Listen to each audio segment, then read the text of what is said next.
एक minute,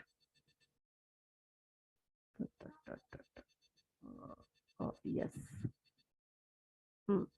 lapses of offer हो गया था, है ना लवली। अच्छा सब लोग पहले यस अपना मैम। वीडियो ऑन कर लो प्लीज, ये रोज रोज बोलना पड़ता, अच्छा नहीं लगता। रिकॉर्ड, ठीक है। नसरीन वीडियो ऑन कर लीजिए, राना आप भी। ठीक है, अभी हम लोग पढ़ेंगे आज हम लोग को पढ़ना है। उसके बाद मेरे ख्याल से सब हो चुका है, देखो तुम्हारे सामने तुम्हें स्क्रीन दिख रहा है ना lovely. Agreement yes and ma'am. It's type we have already covered. Consideration और कैपेसिटी ऑफ पार्टीज, ये दो बचा हुआ है। फ्री कंसेंट बचा है, ये पीडीएफ नहीं आया मैम, 3 ही बचा होगा, पीडीएफ आया करेक्ट। था। इसका मतलब एग्रीमेंट और इंट्रोडक्शन, लैब, लैप्सेस ऑफ हाँ ऑफर, वो ये आ तो तीन गया, और चला गया। Offer offer and and acceptance acceptance भी हो गया था। हो गया था, तो ये सारे चले गए हैं तुम्हारे पास पीडीएफ, अभी तो कुछ बचा नहीं है। ये तीनों नहीं आया है, कैपेसिटी ऑफ पार्टीज टू ये तीनों नहीं कॉन्ट्रैक्ट और पढ़ा है, इसका मतलब है कंसिडरेशन कैपेसिटी, और फ्री फ्री कंसेंट और कंसेंट। कंसिडरेशन नहीं पढ़ाया है, ठीक है, वो धीरे धीरे होगा। हाँ यानी ये तीनों आपके पास होगा। ये इंडियन कॉन्ट्रैक्ट एक्ट हाँ। का इंट्रोडक्शन होगा, ये था। लैप्स ऑफ एन ऑफर है, हाँ ये भी है। ऑफर एंड एक्सेप्टेंस है, हाँ, और एग्रीमेंट एंड इट्स टाइप भी है। चारों होगा, ठीक है। तो आज हम लोग शुरू यस। करेंगे कैपेसिटी ऑफ पार्टीज, ठीक है ना। Capacity of parties to contract का मतलब होता है कि कौन कौन से लोग हैं जो कॉन्ट्रैक्ट में एंटर कर सकते हैं, ठीक है ना। तो नॉर्मली वो कोर्ट ने कहा है, सेक्शन 11 में बोला है कि every person can enter into contract provided, कुछ शर्तें हैं जो नहीं कर सकते हैं कॉन्ट्रैक्ट में। प्रोवाइडेड क्या, या तो वो 18 से नीचे का नहीं होना चाहिए, यानी वो मेजर होना चाहिए। हमारे यहाँ इंडिया में 18 साल को माना जाता है कि अब आप एडल्ट हो चुके हैं, उससे पहले आप माइनर हैं, यानी आप में इतना समझने सोचने जानने की कैपेसिटी नहीं है, इसीलिए आपको कॉन्ट्रैक्ट में एंटर करने का परमिशन नहीं दिया है कोर्ट ने, क्योंकि आप अच्छा बुरा बुरा नहीं समझ सकते हैं। तो क्या होना चाहिए, 18 से ऊपर होना चाहिए। हाँ, मेंटली साउंड माइंडेड होना चाहिए, यानी कि आपका जो दिमाग है वो इस तरीके के, इस कंडीशन में होना चाहिए कि वो डिसीजन ले सके, वो अच्छा बुरा सोच सके, वो समझ सके कॉन्ट्रैक्ट के शर्तों को, टर्म्स एंड कंडीशंस को, और फिर उसमें एंटर करे। तो इसका क्या मतलब हुआ, पागल नहीं होना चाहिए, राइट। ये हुआ ना sound minded people can enter, यानी यस मैम। अनसाउंड माइंडेड लोग अंदर आने कॉन्ट्रैक्ट नहीं कर सकते हैं। एंड देन लास्ट वन, कुछ लोग ऐसे हैं, कुछ क्राइटेरिया ऐसी है जिसको लॉ ने डिस्क्वालीफाई कर रखा है to enter into the contract. कोई वजह नहीं है, बस कुछ लिस्ट है जिनको उन्होंने कहा है कि नहीं, ये कॉन्ट्रैक्ट, ये कुछ लोग कॉन्ट्रैक्ट नहीं कर सकते। इसके अलावा everybody can enter into a contract.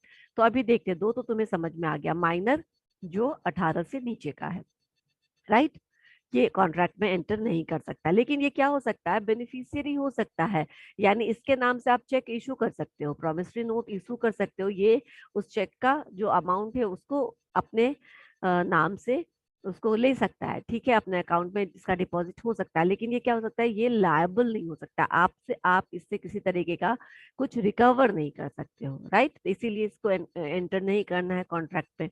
Aldous ये बेनिफिशियरी हो सकता है, मतलब इसको अगर फायदा होगा किसी कॉन्ट्रैक्ट में तो ये फायदे का हिस्सा हो सकता है, लेकिन रिस्पॉन्सिबिलिटी के लिए ये जिम्मेदार नहीं होगा। Second, person of unsound mind, unsound mind का मैम मतलब, वो देख नहीं रहा है, पीडीएफ ओपन नहीं है। नहीं मैंने कर दिया है, देखो एक मिनट ठीक से। किसी और को दिख रहा है या किसी को भी नहीं दिख रहा है? किसी को नहीं दिख रहा है मैम। ओके ठीक है, मैं ऐसे तो हो चुका है, मैं एक बार फिर से करती पीडीएफ नहीं ओपन हुआ है। हूँ। ओके, हो सकता है कुछ नेट का प्रॉब्लम है, मेरे सामने वो खुला हुआ, मैं फिर से करती हूँ। एकदम। अभी दिख रहा है? अब लगता, हाँ अब हुआ, हो गया मैम। ठीक, पार्टीज हाँ, कॉम्पिटेंट चलो टू करेक्ट। ठीक है, ओके। तो हम अब दूसरा डिस्कस कर रहे थे कि क्या होना चाहिए, साउंड माइंडेड पीपल होना चाहिए, यानी माइंड की डेफिशिएंसी नहीं होनी चाहिए, कमी नहीं होना चाहिए। अब इसके कुछ वो है, अलग अलग सिचुएशंस है लवली। लास्ट क्लास में हम लोगों ने ये डिस्कस किया था। सबसे पहले इडियट, इडियट लॉ में बोला गया है जो हमेशा ही पागल रहता है, जिसके कभी भी नॉर्मल होने की कोई उम्मीद नहीं हो, they are known as idiots. तो ये कैसे पागल है, ऑल टाइम 24/7, ये नहीं अपने माइंड में रहते हैं, खिसके हुए रहते हैं, ठीक है। द नेक्स्ट वन इज ल्यूनाटिक और इनसेन पर्सन। ल्यूनाटिक और इनसेन पर्सन किसको बोला था, ल्यूनाटिक पर्सन के बीच में क्या होता ना, कि वो सर्टेन टाइम के लिए पागल होते हैं, ठीक है ना। कुछ सीजन में पागल हो जाते हैं, दूसरे सीजन में ठीक हो जाते हैं, या कुछ इंटरवल पे वो नॉर्मल होते हैं और बाकी समय पागल होते हैं। ये ल्यूनाटिक उनकी पहचान होती है। तो जो ल्यूनाटिक है उनके साथ क्या होगा कॉन्ट्रैक्ट में कंडीशन, कि जब वो नॉर्मल है, ठीक है ना, जब वो सही है, तब वो अगर किसी कॉन्ट्रैक्ट में एंटर करते हैं तो वो कर सकते हैं, क्योंकि उस समय वो सोचने समझने की स्थिति में रहते हैं। लेकिन फिर जब वो पागल हो जाते हैं, उस समय कोई कॉन्ट्रैक्ट में वो एंटर नहीं कर सकते। यानी वो फेज, जिस फेज में वो नॉर्मल होते हैं, they can enter into any contract. ये समझ में आया दोनों? तीसरा, यस ड्रंकार्ड मैम। और डिलीरियस पर्सन। ड्रंकार्ड का मतलब जो बहुत ज्यादा नशा नशा करता है, ड्रिंक करता है। तो जो नशे की हालत में है, ड्रंकार्ड जो नशे की हालत में है, तो नशे की हालत देखो, वो कहीं पे भी लेटा रहता है, पड़ा रहता है, कुछ भी बोलता रहता है। ऐसी स्थिति में वो कोई कॉन्ट्रैक्ट में एंटर नहीं कर सकता। लेकिन वो पियक्कर तो है, वो अल्कोहलिक, अल्कोहल कंज्यूम तो करता है, लेकिन अभी करने के बाद 2-4 दिन बाद वो नॉर्मल है, ठीक है ना। तो जिस समय वो नॉर्मल है, उस समय वो कॉन्ट्रैक्ट कर सकता है और वो वैलिड कॉन्ट्रैक्ट होगा। लेकिन जिस समय वो नशे में है, उस समय वो कोई कॉन्ट्रैक्ट में एंटर नहीं कर सकता है। क्लियर? जिस समय वो उसके इन्फ्लुएंस में है, उस समय वो कॉन्ट्रैक्ट नहीं कर सकता, या फिर वो करेगा भी तो वो वैलिड नहीं होगा, मान्य नहीं होगा। Mental decay is the next situation. Mental decay यानी बुढ़ापा के कारण जो याददाश्त चली जाती है, या अल्जाइमर के कारण जो याददाश्त चली जाती है, लाइक गजनी और दैट टाइप ऑफ पर्सनालिटी। ये मेंटल डिके यस मैम। होने के कारण भी अगर कोई कॉन्टैक्ट में एंटर करना चाहता है तो नहीं कर सकता है, क्योंकि उसको कभी मेमोरी लॉस हो जाता है उसका, कब उसने किस बात पे एग्री किया था और किस बात पे डिसएग्री, उसको याद नहीं रहेगा। इसीलिए उनको भी डिस्क्वालीफाई किया जाता है कॉन्ट्रैक्ट से। समझ में आया ये सारे वेराइटी?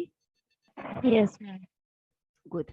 अब लास्ट वन है हिप्नोटिज्म। हिप्नोटिज्म का मतलब होता है सिड्यूस का, आर्टिफिशियल किसी भी दवाई या ड्रग्स या किसी भी इस तरीके का चीज सेवन करने की वजह से, या आपको किसी ने जबरदस्ती खिला दिया हो और उस वजह से आप क्या है, अभी हिप्नोटाइज है, अभी अपने माइंड में नहीं है आप, ठीक है ना, अभी आप उसके वश में है, किसी ड्रग्स के अंदर है, किसी इस तरीके की चीज के अंदर है जो आप नहीं करते हैं, और अभी आप नॉर्मल नहीं है। तो हिप्नोटाइज आदमी भी नहीं कर सकता है, जिसको किसी ने इंड्यूस कर रखा हो या कोई सेडक्टिव के हेल्प से सेड्यूस कर रखा हो, वो भी क्या कर सकता है, कॉन्ट्रैक्ट नहीं कर सकता है। समझ में आया? अनसाउंड माइंडेड पीपल का मतलब जो इन सब चीजों से पड़े हो, हम लोग कर सकते हैं, right? Now yes ma'am. Next, disqualified by law और डिस्क्वालिफिकेशन अकॉर्डिंग टू स्टेटस। ये जो मैंने बताया कि तीसरा क्या क्राइटेरिया है जिनको लॉ ने डिस्क्वालिफाई कर रखा है, इसको थोड़ा समझ लेते हैं। इसमें भी डिफरेंट पार्ट्स हैं। First of all is alien enemy और फ्रॉड। यानी कि जो एलियन, एलियन मतलब क्या, जो दूसरे कंट्री का हो या दूसरे प्लैनेट का है। हम लोग बोलते हैं ना ये एलियन है, यानी लगता है कि हम लोग इसे नहीं पहचानते, ये किसी और प्लैनेट से आया है। तो यहाँ पे एलियन का मतलब किसी दूसरे कंट्री का है।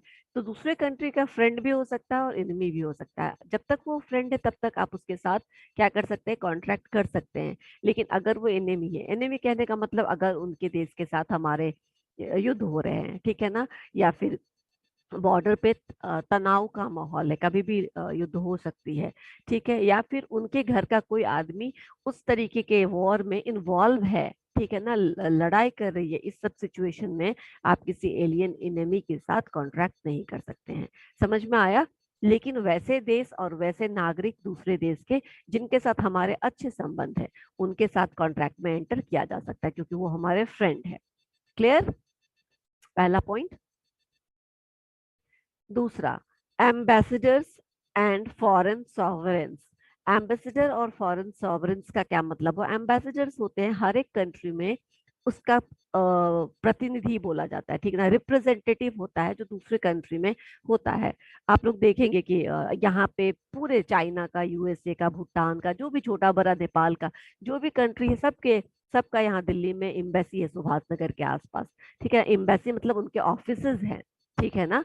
तो ये ऑफिसेस हमारा भी इसी तरह दूसरे कंट्री में, हमारा इंडिया का भी एम्बेसी है, वहां के भी इंडिया के भी प्रतिनिधि या रिप्रेजेंटेटिव जो दूसरे कंट्री में इंडिया को रिप्रेजेंट करते हैं। मतलब इंडिया से अगर उनको कुछ भेजना होगा, कम्युनिकेट करना होगा, तो वो थ्रू दैट एम्बेसडर करेंगे, ठीक है ना। राजदूत बोला जाता है इसको, उस राज का दूत, पहले जमाने में इसी को राजदूत बोलते थे हिंदी में, और इसको इंग्लिश में एम्बेसडर बोलते हैं। क्लियर हुआ? तो ये इनके साथ भी कॉन्ट्रैक्ट में क्यों नहीं एंटर किया जा सकता है? क्योंकि हम इनको बहुत रिस्पेक्ट करते हैं। कॉन्ट्रैक्ट में एंटर करने का मतलब क्या है कि अगर कल को वो प्रॉमिस नहीं पूरा होता है तो आप उनको स्यू करेंगे, आप उनसे रिकवर करेंगे। सिंस हम इनको बहुत इज्जत देते हैं और सिंस हमें भी अलग अलग कंट्रीज में इन लोग कंट्रीज से हमारे भी एम्बेसडर्स को बहुत रिस्पेक्ट मिलता है, तो हम इनके साथ कोई डिस्प्यूट वाले कंडीशन में नहीं पहुंचना चाहते। इसीलिए बेहतर है कि इनके साथ कॉन्ट्रैक्ट मत करो। लेकिन जो एक्स एम्बेसडर्स है, जो पहले रह चुके हैं लेकिन अब एम्बेसडर नहीं है, उनके साथ आप कॉन्ट्रैक्ट कर सकते हैं। समझ में आया? Yes ma'am. Next, insolvent. Insolvent का मतलब क्या होता है? दिवालिया। दिवालिया। इंसॉल्वेंट का मतलब दिवालिया हो जाना, यानी जिसके पास कुछ नहीं हो जाना, वो तो रहता है, सब कुछ खत्म हो जाता है जिसका। तो इंसॉल्वेंट को भी कॉन्ट्रैक्ट में एंटर करने से लॉ में डिस्क्वालीफाई किया गया, क्योंकि इनके पास कुछ है नहीं, तुम इनसे रिकवर क्या करोगे? ठीक है ना, मान लो कल को ये तुमसे कुछ लेते हैं कह करके कि मैं 4 दिन बाद वापस कर देता हूँ, नहीं तो आप कुछ भी ले लीजिएगा। बैंक से क्या होता है, बैंक में गारंटी के अगेंस्ट लोन मिलता है, लेकिन जो इंसॉल्वेंट है वो लोन क्या चीज की गारंटी रखेगा? कुछ नहीं। तो आप इनके साथ कॉन्ट्रैक्ट करिए ये मत, क्योंकि ये वापस नहीं कर पाएंगे और आप किसी तरीके से इनसे रिकवर नहीं कर सकते हैं। दैट्स वाई इंसॉल्वेंट को भी डिस्क्वालीफाई किया गया है। Married woman. मैरिड वुमेन का क्या केस था, किसी को याद है? मैंने बताया था पिछले क्लास में, याद है किसी को? मैरिड वुमेन को क्या अलाउ नहीं है कॉन्ट्रैक्ट में एंटर करना? क्या they are disqualified? Last class में मैंने बताया था, बताओ जल्दी। सनी? नहीं याद है। बहुत अच्छी बात है, ध्यान से सुनते हो इसीलिए मैं बताती हूँ। मैरिड वुमेन को डिस्क्वालीफाई नहीं किया गया है। ओनली जो शर्त है, the only condition is they the married women should be major. इसीलिए इसको अलग से डिस्कस करने की जरूरत नहीं थी, माइनर मेजर में आ जाता है। आई डोंट नो व्हाई यहाँ पे लिखा गया है, लेकिन जब आप इसका वो पढ़िएगा, क्या कहते हैं उसको, एक्सप्लेनेशन पढ़िएगा, मैं आपको ले चलती हूँ वहां पे, सबसे लास्ट में है ये सब। ये सी married woman, yes, married woman का क्या है?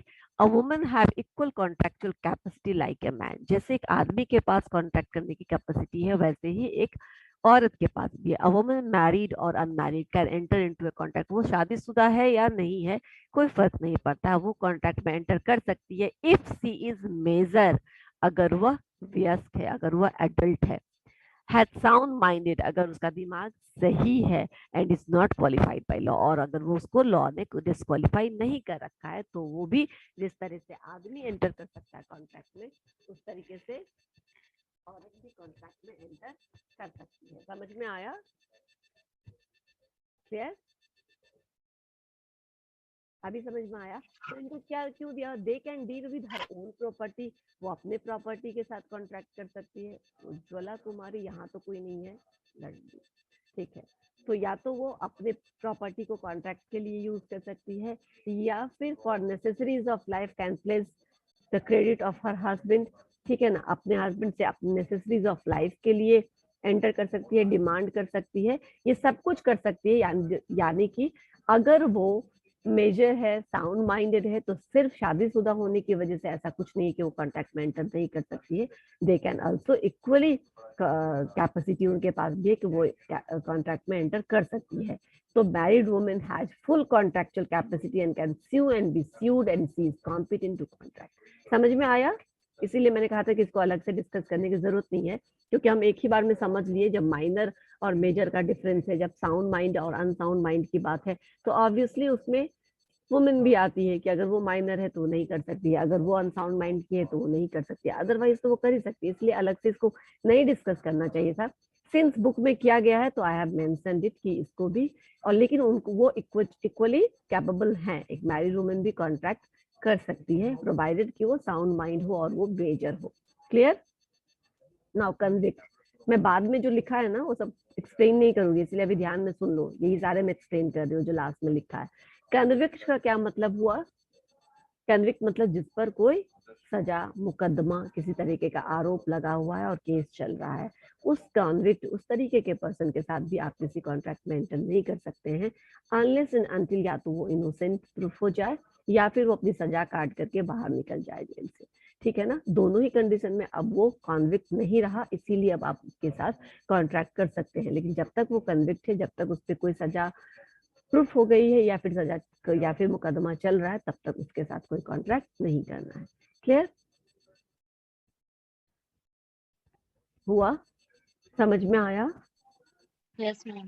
ठीक है। हाई प्रोफेशनल्स मतलब होते हैं लॉयर्स, डॉक्टर्स जो है, इनको हाई प्रोफेशनल्स माना जाता है। तो नॉर्मली ये अपने क्लाइंट के साथ किसी इस तरीके का कॉन्ट्रैक्ट नहीं कर सकते हैं कि मैं आपको जिंदा ही कर दूंगा, ठीक है ना। कोई डॉक्टर क्या आपके पेशेंट को ये बोल सकता है कि नहीं, मैं आपको 100% कॉन्ट्रैक्ट पर साइन करता हूँ कि आपकी जान मैं बचा लूंगा?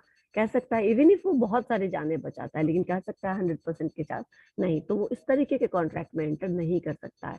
हाँ, अगर कोई पेशेंट या अगर कोई लॉयर का कोई क्लाइंट सारा काम करवा लेता है और फिर फी नहीं दे रहा है, तो वो फी पार्ट के लिए इसके लिए स्यू कर सकता है, इसके लिए वो उसको उसके ऊपर केस कर सकता है। लेकिन वो ये कॉन्ट्रैक्ट कभी भी नहीं करके देगा किसी पेशेंट को या किसी भी क्लाइंट को कि मैं ये केस जीत के ही आपको कॉन्ट्रैक्ट करता हूँ कि जीत कर दूंगा, लिखित दे रहा हूँ आपको, ठीक है, कि अगर आप मुझे 50,000 देंगे या 2 लाख रुपया देंगे तो मैं आपके लिए ये केस जीत कर दिखाऊंगा। ऐसा नहीं हो सकता है। आपको नहीं पता कि कौन से एविडेंसेस किसके फेवर में जाएंगे और कौन जीतेगा। तो इस तरीके का कमिटमेंट नहीं कर सकते हैं लॉयर्स या डॉक्टर्स, राइट। लेकिन फिर ये क्या कर सकते हैं, ये अपने फी के लिए या अपने प्रोफेशन से जुड़े हुए दूसरी चीजों के लिए कॉन्ट्रैक्ट में एंटर कर सकते हैं, लेकिन इस तरीके का कॉन्ट्रैक्ट नहीं कर सकते। इसीलिए हायर प्रोफेशनल्स को, डॉक्टर्स को, लॉयर्स को मना किया गया, डिस्क्वालीफाई किया गया है अपने क्लाइंट के साथ जीतने का वचन देना, या फिर मैं आपको जिंदा रख दूंगा, ठीक है ना, आपको कुछ नहीं होने दूंगा, ये कॉन्ट्रैक्ट साइन करने से मना किया है, क्योंकि ये आपके बस में नहीं है। ठीक है, समझ में आया? ठीक है। नेक्स्ट वन इज कॉर्पोरेशंस और कंपनीज। कॉर्पोरेशंस और कंपनीज को भी मैंने एक्सप्लेन किया था। राना, कुछ याद है क्या कहा था मैंने कॉर्पोरेशन या कंपनीज के सेंस में, कि ये क्या? बोलो। किसके? कॉर्पोरेशंस और companies, can they inter into a contract और नॉट? कंपनी क्या किसी के साथ कॉन्ट्रैक्ट कर सकती है या नहीं कर सकती है? कर सकती है, क्या नहीं कर सकती। तो क्यों लिखा है यहाँ पे कि डिस्क्वालीफाइड बाय लॉ या कोर्ट? देखो हम लोग पढ़ क्या रहे, disqualified by law, disqualification according to status. इन लोगों को डिस्क्वालीफाई किया गया है। तो मैंने आपको बताया कि इन लोगों के साथ नहीं कर सकते हैं, या फिर इनके साथ कर सकते हैं। यानी मैरिड वुमेन या अनमैरिड वुमेन होने से कोई फर्क नहीं पड़ता है, वो अगर साउंड माइंडेड है और एडल्ट है तो वो कॉन्ट्रैक्ट कर सकती है। तो फिर बताओ कि कंपनीज कॉन्ट्रैक्ट कर सकती है, तुम बोले कर सकती है, तो फिर यहाँ क्यों लिखा है कि नहीं, कॉन्ट्रैक्ट नहीं कर सकती है? कौन से ऐसे केसेस हैं जहाँ पे वो नहीं कर सकती है, या ऐसा क्यों लिखा गया है? फिर लास्ट क्लास में हमने मेंशन किया था, बताइए, आप भी थे ना लास्ट क्लास में, इसलिए बोलते हो वीडियो ऑन करके क्लास किया करो, ध्यान यहाँ रहेगा। नहीं पता है मैम। नहीं पता है, ठीक है। भगवान की पूजा भगवान के सामने जाके क्यों करते हैं? सो दैट एटलीस्ट उतनी देर ईमानदारी से उनको हम प्रेयर कर सके। नहीं तो भगवान तो हर जगह है, हम मन ही मन कहीं पे भी प्रेयर कर सकते हैं, ठीक है ना, और वो उन तक पहुंच जाएगी। लेकिन हम लोग इसीलिए उनका मूर्ति रखते हैं ताकि उतना देर कम से कम उस मूर्ति के साथ कनेक्ट रह सके। आपको जो वीडियो ऑन करके रखने के लिए बोला जाता है ना, इसीलिए, क्योंकि ऐसे तो मनवा तो 10 दिस फिरे, ठीक है ना, मन है वो 10 दिशा में दौड़ते फिरते रहता है। कम से कम सामने आमने रहेंगे हम लोग तो थोड़ा कम घूमेगा दिमाग, तब भी घूमेगा, लेकिन कम से कम 10 दिशा नहीं, 2 दिशा 4 दिशा घूमेगा। तो अभी सुनो, ठीक है ना, मैं फिर से बता रही हूँ। सनी, तुम्हें याद है क्या कॉर्पोरेशन या कंपनीज के बारे में मैंने क्या बोला था? यस मैम, याद है। बताओ। उसके एमओए में जो भी रहेगा ना कंपनी का, उसी के मतलब अंडर में वो मतलब उसके एमओए में जो लिखा रहेगा उस बेसिस पे वो कॉन्ट्रैक्ट कर सकता है, लेकिन उसके वेरी गुड, बाहर का जो रहे। बहुत अच्छा। कॉर्पोरेशन या कंपनीज कॉन्ट्रैक्ट करती है, क्योंकि कंपनीज क्या है, कंपनीज आप लोगों ने पढ़ा होगा किसमें, पवन सर ने पढ़ाया होगा किसी भी सब्जेक्ट पे, कि कंपनीज आर क्या, they are legal entity, they are separate legal entity. उनका किसी आदमी के साथ कोई संबंध नहीं है। अब किसी भी कंपनी में कोई फ्रॉड होता है तो डायरेक्ट कंपनी के नाम पे हम सीव करते हैं, राइट। तो कंपनीज एंटिटी है, लीगल एंटिटी है, तो why don't they can enter into contract. ये तो कॉन्ट्रैक्ट में एंटर करती है, तभी तो ये किसी को कम साइन, कितना सारा कॉन्ट्रैक्ट साइन करती है, ठीक है इतना सामान मिल जाएगा, इतना मैं फंड यहाँ से ले लूंगा। बैंक के साथ इनका कॉन्ट्रैक्ट होता है, सप्लायर्स के साथ होता है, जिनको ये भेजते हैं वेंडर्स के साथ होता है, कस्टमर्स के जो भी CNN पॉइंट होता है या वेयर हाउस होता है, इन सब में इनका कॉन्ट्रैक्ट होता है। दुकानदार के साथ होता है, जहाँ पे हमने किराया ले रखा है वहाँ मकान मालिक के साथ होता है। तो कंपनीज कॉन्ट्रैक्ट तो करती ही है, अपने नाम पे ही कॉन्ट्रैक्ट करती है, राइट। लेकिन वो कॉन्ट्रैक्ट सिर्फ उन्हीं सब टर्म्स एंड कंडीशंस पर कर सकती है जो उनके मेमोरेंडम ऑफ एसोसिएशन, यानी जो कंपनीज के प्रोस्पेक्टस समझ लो, ठीक है ना। कंपनीज का जो प्रोस्पेक्टस है, कंपनीज का जो MOA है, जहाँ पे लिखा रहता है कि कंपनीज क्या करेगी, उसका क्या मिशन है, क्या ऑब्जेक्टिव है, क्या विजन है, कितना वो कहाँ कहाँ तक काम करेगी, सिर्फ कंट्री के अंदर करेगी या क्रॉस बॉर्डर भी इनका ऑपरेशंस है, ये सब कुछ लिखा होता है। और जो MOA में मेंशन है उन सारे पॉइंट्स पर ये क्या कर सकती है, कॉन्ट्रैक्ट कर सकती है। उसके बाहर के चीजों से, ठीक है ना, उसके बाहर कंपनी किसी से किस तरीके का पर्सनल कोई कॉन्ट्रैक्ट नहीं कर सकती, राइट, जैसे हम लोग करते हैं। तो किसी से शादी का कमिटमेंट नहीं कर सकती है। शादी का कॉन्ट्रैक्ट कर सकता है कोई कंपनी किसी के साथ? नहीं कर सकता है, राइट। तो ये कैसा कॉन्ट्रैक्ट कर सकता है, जो उसके MOA में लिखा हुआ है, जो इसके मेमोरेंडम ऑफ एसोसिएशन में लिखा हुआ है, सिर्फ वो वही कॉन्ट्रैक्ट कर सकते हैं। क्लियर हुआ? इसके अलावा वो नहीं कर सकते, that is disqualified by law. समझ में आया? दैट मीन्स कि ये भी वुमेन, मैरिड वुमेन जैसा ही है ये भी कहानी, कि कंपनीज भी कॉन्ट्रैक्ट करती है, लेकिन सिर्फ उन सारे पॉइंट्स पर जो उनके MOA पे लिखा हुआ, उसके बाहर की चीजों पर वो कॉन्ट्रैक्ट नहीं करती है, राइट, या नहीं करना उनको अलाउड नहीं है। Now last one is president of India. President of India के साथ भी हम कॉन्ट्रैक्ट में एंटर नहीं करते, क्योंकि प्रेसिडेंट ऑफ इंडिया हमारे कंट्री का सबसे हाईएस्ट सिटीजन होता है। इनको हम फर्स्ट सिटीजन बोलते हैं कंट्री का। तो जो इतने हाईएस्ट और इतने सम्मानजनक, जैसे मैंने उसमें बताया था एम्बेसडर्स के कैसे में सम्मानजनक उस पे है, पोजीशन पे है, वैसे पोजीशंस के लिए कॉन्ट्रैक्ट में एंटर करना गलत है, क्योंकि कल को अगर कुछ गलत होता है तो we can not sue him, या फिर अच्छा नहीं लगता है कि इतने बड़े फर्स्ट सिटीजन पे हम केस करें या वगैरह करें। इसीलिए बेटर है कि आप इनके साथ कॉन्ट्रैक्ट ना करें। They are disqualified by entering into a contract. Clear हो गया ये सारा पॉइंट? मैम कन्विक्ट का क्या था? मैं बताती हूँ, वापस से बताती हूँ। इनकेपेसिटी ऑफ पार्टीज समझ में आया? इनकेपेसिटी ऑफ पार्टीज में माइनर हो गया, तुम्हें पता है माइनर में और भी बहुत सारे पॉइंट्स होंगे, वो हम एक एक करके कवर करेंगे। फिर अनसाउंड माइंडेड, मैंने आपको बता दिया कि अनसाउंड माइंडेड क्या क्या है, उनकी क्या क्या डिफरेंट डिफरेंट अवस्था है जिसमें कर सकते हैं, नहीं कर सकते हैं। और डिस्क्वालीफाइड बाय लॉ या स्टेटस, इसमें इतने सारे 8 पॉइंट है। कॉन्विक्ट्स तुम्हें नहीं समझ में आया? कॉन्विक्ट्स का मतलब होता है वो लोग जिनके ऊपर कोई बहुत ग्रीव केस या सीरियस ये कोई नहीं केस चल चल रहा। रहा है, मुकदमा चल रहा है, या आरोप उन पे सिद्ध हो गया है, तो ऐसे आरोपित व्यक्ति से आप कॉन्ट्रैक्ट नहीं कर सकते हैं। हाँ, जब वो इनोसेंट प्रूफ हो जाते हैं, चल रहा है केस, तो कभी ना कभी तो होगा ना, या तो वो कन्विक्ट दोषी प्रूफ होगा या फिर वो निर्दोष प्रूफ होगा। तो जब वो निर्दोष प्रूफ हो जाता है तब आप उसके साथ कॉन्ट्रैक्ट कर सकते हैं। या फिर वो दोषी अगर है तो उसका पूरा सजा काटने के बाद जब वो आ जाता है बाहर, तो उसका मतलब हुआ कि अब फिर से ये वापस से निर्दोष हो चुका है, क्योंकि जो गलती की थी उसकी सजा इसको मिल चुकी है, अब वो न्यूट्रलाइज हो गया। अब आप फिर आप इसके साथ कॉन्ट्रैक्ट कर सकते हैं। समझ में आया? Yes ma'am. ठीक है, अब माइनर पे चलते हैं, क्योंकि माइनर थोड़ा लंबा चौड़ा कहानी है, ठीक है। इसमें तो इतना ही समझना था, लेकिन माइनर में हमको सब कुछ समझना है। A minor is not competent to contract. A contract with the minor is absolutely void. Absolutely void का क्या मतलब होता है, मैं बताती हूँ। माइनर के साथ किया गया कॉन्ट्रैक्ट कैसा कॉन्ट्रैक्ट है, ये माइनर के साथ किया हुआ कॉन्ट्रैक्ट बिल्कुल वो कभी भी कॉन्ट्रैक्ट नहीं हो सकता है, ठीक है ना। उसको हम कभी भी कॉन्ट्रैक्ट नहीं बोल सकते हैं।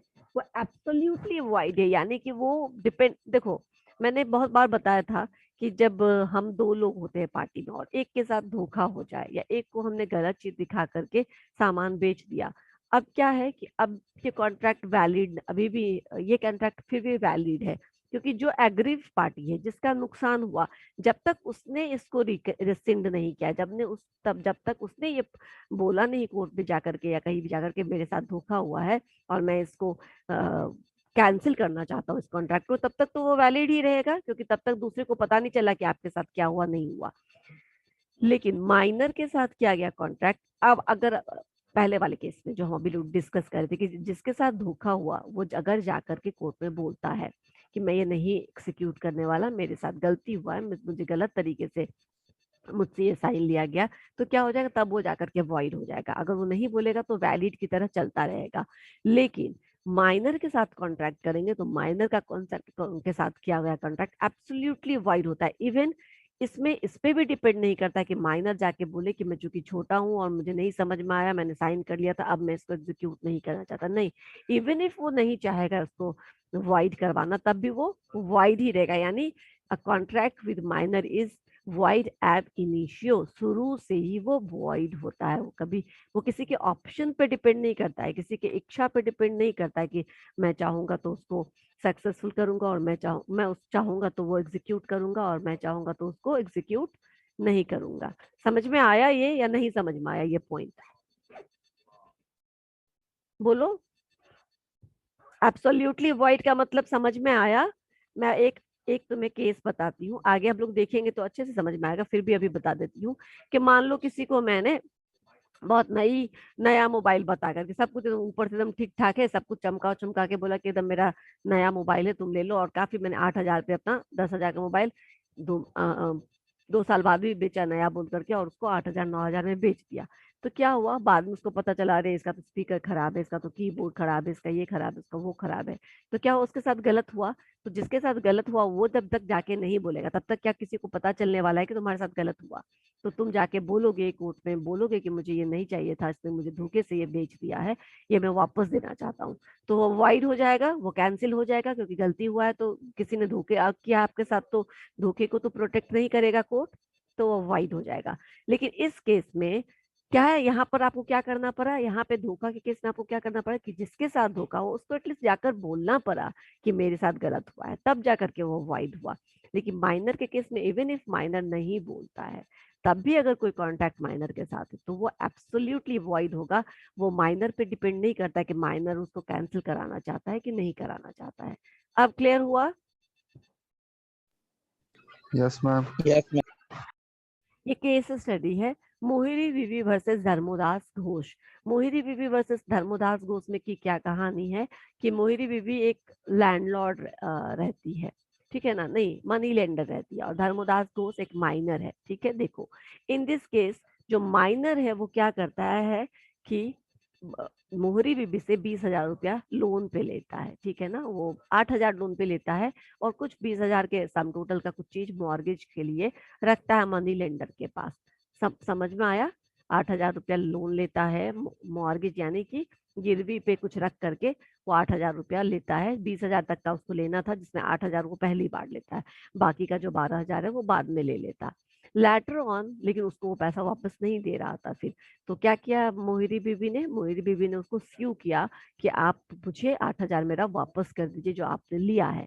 ठीक है, लेकिन उस समय कोर्ट ने क्या डिसाइड किया, since section 10 and 11 of the contract act, अब माइनर कॉन्ट्रैक्ट एब्सोल्युटली वाइड, चूंकि एक माइनर के साथ किया गया कॉन्ट्रैक्ट एब्सोल्युटली वॉइड है, इसीलिए मोहिरी बीवी ना तो उससे वो 8,000 रुपया ले सकती है, और जो चीज उसने मोर्गेज पे रखा है वो भी उसको वापस करना पड़ेगा, क्योंकि वो जो गिरवी पे रखा हुआ है वो एक्चुअली गिरवी है ही नहीं, वो कॉन्ट्रैक्ट है ही नहीं। आपने बच्चे के साथ कॉन्ट्रैक्ट किया है, बच्चा वो आपको नहीं देगा, वो चीज नहीं दे सकता है, और अगर उसने वो 8,000 रुपया खर्चा कर लिया तो वो भी आप उससे रिकवर नहीं कर सकते हैं, क्योंकि ये शुरू से वॉइड है। आपको एक बच्चे के साथ कॉन्ट्रैक्ट करना ही नहीं चाहिए था। इसलिए क्या हुआ कि मोहिरी बीवी का वो 8,000 भी गया, और जो अमाउंट जो चीज उसने मॉर्गेज के लिए रखा था वो भी उसको वापस करना पड़ा। समझ में आया कि कैसे ये एब्सोल्युटली वॉइड है, किसी भी हालत में आप इसको एग्जीक्यूट नहीं कर सकते हैं। क्लियर? Yes ma'am. समझ में आया ये पॉइंट सबको? क्योंकि एक एक करके समझेंगे आगे, और भी बहुत सारे पॉइंट है माइनर को लेकर के। क्लियर? आगे बढ़ते हैं। अटेंडेंस एक बार बता देना कि कौन कौन से हैं, मैं एक बार उसको उनको मार्क कर देती हूँ। एक सेकेंड बस मुझे दे दो तुम्हारा अटेंडेंस निकालने का।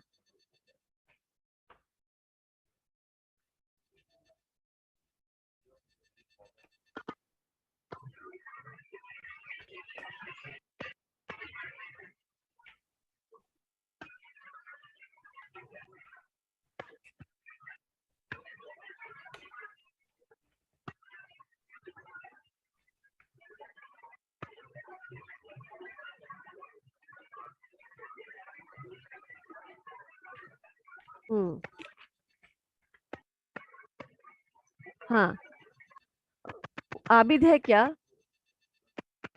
Yes ma'am. आबिद है? हम्म। कहाँ है? दिख तो नहीं रहा। यस बोलो आबिद। रोल नंबर 1 नहीं है। सुरभि भी नहीं है मेरे ख्याल से। नहीं है? Yes ma'am. अच्छा, ma'am roll number 1। Okay. Surabhi है क्या? नहीं है। अजय नहीं है। सनी है। ओके। लवली है। नसरीन है और राना है। That's it. 1 2 3 4 5 5 लोग हैं बस। ठीक है, यस मैम। ठीक। तो अभी हम वापस से चलते हैं। ये कभी बंद हो सकता है। तो क्या है, तो मोहिरी बीबी ये समझ में आ गया कि कैसे ये एब्सोल्यूट एब इनिशियो होता है। एब इनिशियो मतलब शुरू से ही, यानी माइनर के साथ किया गया कोई कॉन्ट्रैक्ट शुरू से ही वाइड है, वो कभी भी एग्जीक्यूट नहीं हो सकता है। क्लियर? इसलिए बेटर है कि माइनर के साथ कॉन्ट्रैक्ट नहीं करिए, वरना नुकसान आप ही का होगा। अब हम चलते हैं। हाँ, एक और केस है इसी में, लेकिन वैसे तो चल नहीं सकता है। तो यहाँ पे एक केस है, दूसरा केस है कि श्रीकाकुलम सुब्रमण्यम एंड कुर्रा सुब्बा राव, इन दोनों के बीच में एक कॉन्ट्रैक्ट हुआ था। अब मैं बताती हूँ ये कैसा कॉन्ट्रैक्ट है। इसमें in order to pay off the promissory note of the mortgage debt of his father, किसी के पिता ने कुछ मॉर्गेज रख रखा था किसी प्रोमिसरी नोट के अगेंस्ट। ठीक है ना? प्रोमिसरी नोट आप लोग जानते हैं, नहीं जानते होंगे तो मैं बता दूं। प्रोमिसरी नोट मतलब ये मेरा प्रॉमिस है, I will pay you this. ठीक है ना? मैं इस फलाने डेट पे ये आपको पे करूंगा। किसी चीज के एवज में हम किसी को पैसा नहीं दे करके क्या दे देते हैं, जैसे क्रेडिट देते हैं ना, तो कुछ बिल या कुछ लिख करके देते हो, वैसे प्रोमिसरी नोट देते हैं कि मैं फलाने तारीख को आपको ये पैसा दे दूंगा, ये मेरा प्रोमिसरी नोट है। पैसा मेरे पास नहीं है पर मैं आपको ये नोट देता हूँ। तो अपने फादर ने, उसके फादर ने किसी से लिया था लोन, और जो प्रोमिसरी नोट दिया था, ठीक है ना, कि मैं ये पे कर दूंगा आपको इस चीज के बदले, उसको एग्जीक्यूट करने के लिए क्या किया कि बेटे ने और माँ ने, ठीक है ना, दोनों ने मिल करके एक पीस ऑफ लैंड को बेच करके उस प्रोमिसरी नोट के अगेंस्ट पैसा दे दिया और लोन चुका दिया। Later on the minor brought an action against the mortgagee to recover back the land. बाद में आया बच्चा, उसका बेटा, और बोला कि नहीं, मैं तो चूंकि माइनर हूँ तो मुझे ये जमीन वापस चाहिए, मैं ये नहीं बेचना चाहता था, मैं मॉर्गेज नहीं अभी सेटल करूंगा, मैं दूसरे तरीके से आपको दूंगा, ये मेरा जमीन है, मेरे पिता ने लोन पे दिया था, मैं आपको ये पैसे वापस नहीं करूंगा। लेकिन उसका जो ये एक्शन था वो रिजेक्ट कर दिया गया। क्यों?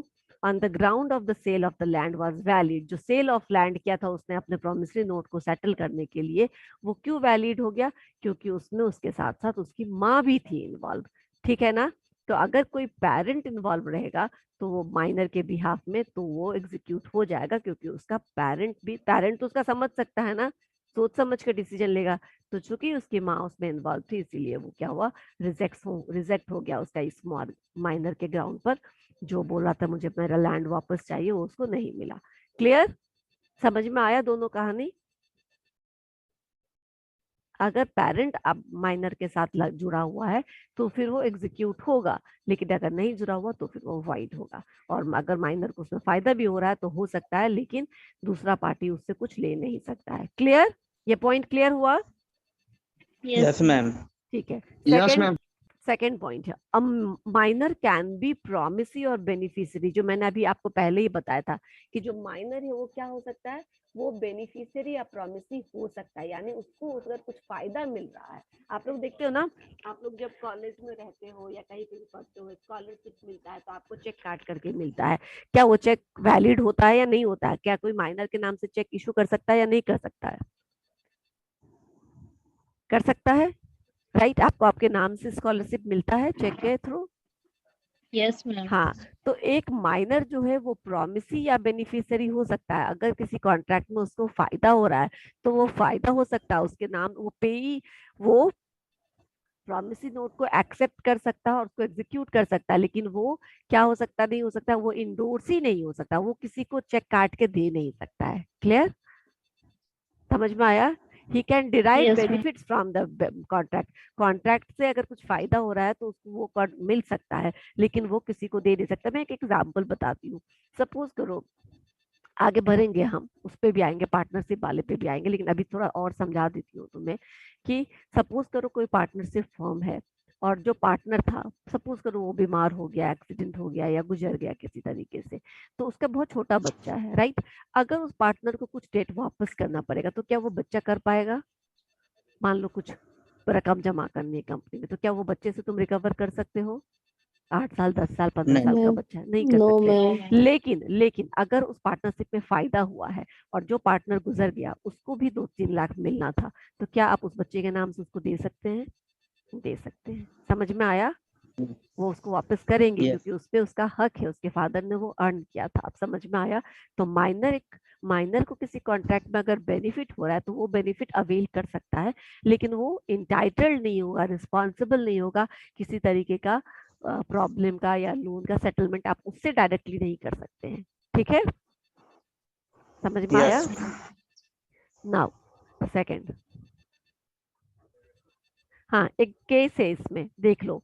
एक कंपनी है the general American insurance company, company का नाम है अमेरिकन इंश्योरेंस कंपनी लिमिटेड, और मदन लाल जो है, मदन लाल सोनू लाल, ये दोनों जो है वो बच्चे हैं, ठीक है ना, दोनों बच्चे हैं। ये इन्होंने क्या किया, अपने कुछ सामान इंश्योरेंस कंपनी को इंश्योर्ड करके सुरक्षित रखने के लिए दिया, राइट। तो कंपनी जी है, उसने रख लिया, लेटर ऑन क्या हो गया, सामान डैमेज हो गया, खराब हो गया, वो सही से नहीं रख पाया कंपनी। तो एम ने क्या किया, मदन लाल सोनू लाल ने क्या किया, सूट किया, केस किया कि हमने इनको सामान ठीक से रखने के लिए दिया था, इन्होंने खराब कर दिया, सूट किया। अब जी के दिमाग में आया कि मैं तो बच सकता हूँ। जी ने बोला कि नहीं नहीं, ये जो चूंकि कॉन्ट्रैक्ट जो हुआ था वो माइनर के साथ हुआ था, और माइनर के साथ हुआ कॉन्ट्रैक्ट तो वैलिड कॉन्ट्रैक्ट नहीं होता है, इसीलिए हमारा ये कॉन्ट्रैक्ट ही इनवैलिड है। कोर्ट ने रिजेक्ट कर दिया इस दलील को, ठीक है ना। बोला कि जो माइनर है वो उसने आपको दिया था, यानी इंश्योरेंस कंपनी की जिम्मेदारी थी उसको संभाल के रखना। इसमें आप ये नहीं बोल सकते कि माइनर को अगर नुकसान होता है तो वो नुकसान आप उससे क्लेम नहीं कर सकते, लेकिन अगर उसको फायदा है तो आप वो क्लेम करना पड़ेगा। इसीलिए जो जो भी डैमेज हुआ उसका जो इंश्योरेंस अमाउंट होता है वो आपको मदन लाल सोनू लाल को पे करना पड़ेगा। समझ में आया? क्लियर हुआ अब ये? ठीक है ना। इवन एक बच्चा भी कोई आपको देता है सामान संभाल के रखने के लिए और आपने खराब कर दिया, तो आपको उस बच्चे को भी वो जो कॉम्पनसेशन अमाउंट है वो देना पड़ेगा। क्लियर? यस। ठीक है। नो रैटिफिकेशन, नो रैटिफिकेशन का मतलब तुम्हें नहीं समझ में आएगा, ये मैं बताती हूँ। रैटिफिकेशन मतलब क्या होता है? रैटिफिकेशन मतलब क्या होता है, जब मैं बच्चा था, ठीक है ना, तब तो मैंने आपको एक कोई प्रॉमिस करके दिया, बाद में मुझे पता चला 18-20 साल होने के बाद कि जो बचपन में मैंने आपको एक प्रॉमिसरी नोट लिख करके दिया था या मैंने आपको कॉन्ट्रैक्ट किया था वो तो वैलिड नहीं था, वो तो इनवैलिड था, क्योंकि बच्चा होते हुए मैं नहीं कर सकता था। तो अब मैं आपको बोल रहा हूँ कि ठीक है, उसी लोन का, ठीक है ना, या उसी कॉन्ट्रैक्ट को मैं रिफ्रेश करना चाहता हूँ, मैं फिर से दूसरा एक कॉन्ट्रैक्ट बनाऊं, क्योंकि अब तो मैं मेजर हो गया हूँ और अब तो मैं आपको कुछ दे सकता हूँ। तो मैं उस पुराने वाले, जब मैं माइनर था तब जो मैंने कॉन्ट्रैक्ट किया था और अब आप मुझसे कुछ रिकवर नहीं कर सकते, उसको मैं क्या करता हूँ, फ्रेश कर देता हूँ और अब मैं आपको प्रॉमिस देता हूँ कि मैं आपको पे कर सकता हूँ। माइनर ये भी नहीं कर सकता है। क्लियर? क्योंकि जिस समय बच्चा था, जिस समय उसने कॉन्ट्रैक्ट किया था, उस समय उसको नहीं मालूम था, तो उस पुराने कॉन्ट्रैक्ट को इवन इफ वो एडल्ट हो जाता है उसके बाद भी वो एग्जीक्यूट करना चाहेगा तो वो नहीं कर सकता है। आप उससे रेटिफाई नहीं करवा सकते हो, उसको नहीं बोल सकते हो कि अब तो तुम एडल्ट हो गए हो, अब तुम मुझे दे दो अब मेरा पैसा, नहीं कर सकते आप।